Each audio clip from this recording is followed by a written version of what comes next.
I have a theory about Boba Fett that might startle you. This man is not Boba Fett.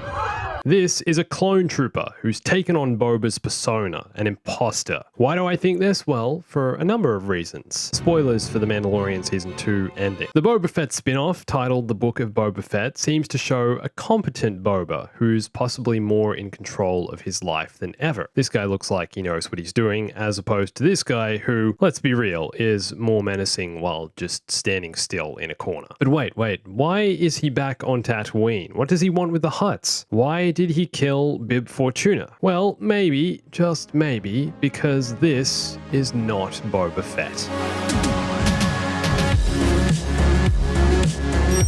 It's Boba himself that describes his own personality. I'm a simple man making his way through the galaxy. Just like his father. I'm just a simple man trying to make my way in the universe. If there's one thing Season 2 of The Mandalorian has made clear about Boba, it's that he has huge respect for his father. We learn that the armor Boba wears was that same armor worn by Jango. We see Jango's chain code within Boba's armor. And also in the final episode, Boba defends his father's honor as a Mandalorian when Bo-Katan challenges his heritage. You are a disgrace to your armor. This armor belonged to my father. Don't you mean your donor? Careful, princess. But there's one big flaw in all of this. Boba Fett hates the Jedi. Remember, it was Mace Windu who killed his father Jango in probably the most brutal and certain death in all of Star Wars, which was actually going to be even more brutal before they cut it out. Look here, Mace got a few extra limbs in there, just swinging away, slicing him up. Boba then also attempts to kill Windu in the Clone Wars series by placing a bomb in a replica of his father's helmet, and then it was another Jedi partly responsible for Boba falling in the Sarlacc. Luke cuts his blaster in half, Boba falls over,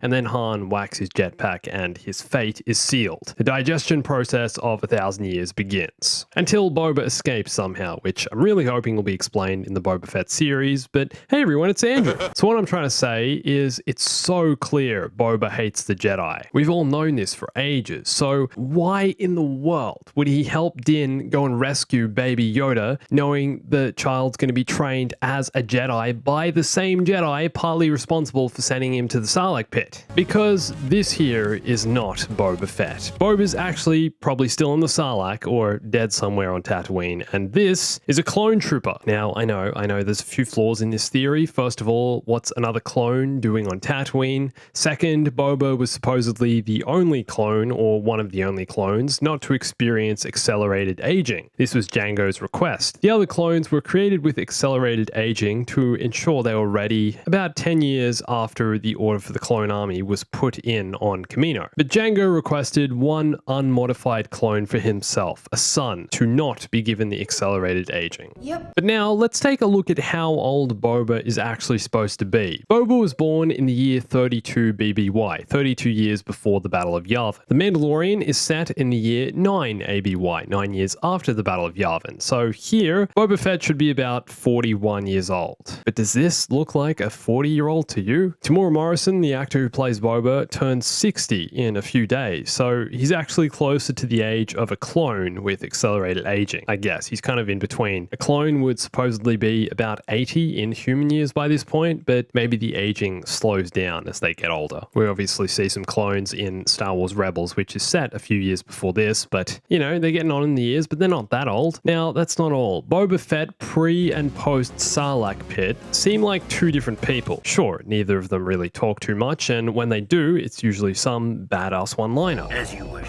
Careful, princess. Yep. But does this guy here really look like the same clumsy fool as this guy? Did Boba really learn how to do all this while digesting in a Sarlacc pit? Was he just having an off day on Tatooine? Because you know what this guy looks more like to me? This. A clone trooper, trained in the Grand Army of the Republic. Seriously though, Boba Fett was given one of the most ungraceful deaths in the original trilogy, probably in all of Star Wars. Another one of those characters George thought, let's make the death uncertain. You see the character die, kind kind of, but you're not quite sure. Did the same thing with Mace Windu, funnily enough, who delivered the most certain death to Jango in all of Star Wars. You can come back from this, but there's no coming back from this. So what I'm trying to say is, how can this and this be the same person? How can the bounty hunter who thought it was a good idea to get right next to a Jedi with a sword that can cut through just about anything, even though he has a long-range blaster and a jetpack, completely takes away his range advantage, just decides to come down here and get up close and personal. No reason for it. Didn't even use the flamethrower. Also, just as a side note, what's the deal with Mandalorians using the cable tie? When has this ever been a good idea? Now, that's not all. What drives Boba Fett? If he is just a simple man making his way through the galaxy, what's his motivation for doing so? What does he want out of life? Up until this point, it seems there are two things Boba wants. Money, which he gets by collecting bounties, and Han Solo, the man he initially had in his possession, who then put him in the Sarlacc.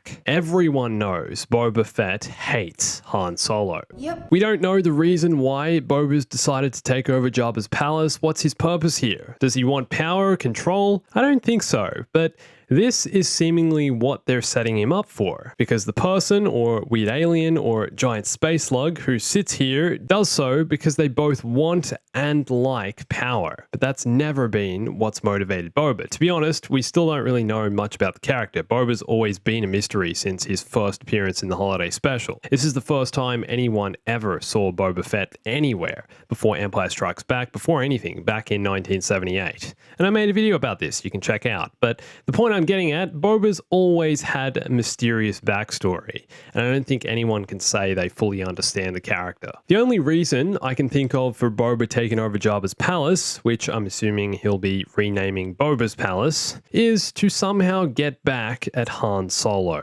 This is somehow part of his plan for hunting down his worst enemy. He's getting older. It's time to get off the front lines and start telling other people what to do.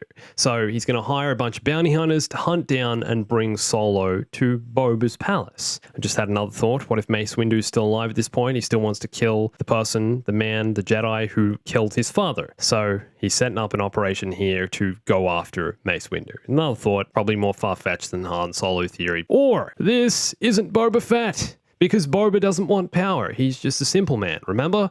This is a clone trooper gone rogue who's decided to start a new life in Boba Fett's persona as the biggest bounty bringer in the Outer Rim. Maybe it's a clone who took part in Order 66 and somehow eventually got out of the Empire but is still thirsty for blood or has an ulterior motive. Or maybe it's Captain Rex. Hey, I'm sure we're all hoping he appears in the Ahsoka series, right? You'd have to think Tamura Morrison will be playing Rex, and maybe this is part of Rex and Ahsoka's plan to somehow track down Thrawn and Ezra. Disney have even announced that all these series, The Mandalorian, Ahsoka, Rangers of the New Republic, and The Book of Boba Fett, will be converging in one climactic story event at some point. So wouldn't that be a ridiculously mind-blowing reveal? Rex posing as Boba Fett and taking over the Hutt cartel, gaining control of the galaxy's deadliest bounty hunters, and then using them in a plan to attack Thrawn and the Rise of the First Order in a joint effort with Ahsoka, Mando, and the New Republic. What a story that would be. I mean, this is the same universe as blue glowing space wizards, so does it really sound all that ridiculous? Throughout The Mandalorian, we also get little hints of what's going on here. Remember when Boba says the Empire would recognize his face? Let's just say they might recognize my face. Bo-Katan was onto his voice immediately as well. You are a clone.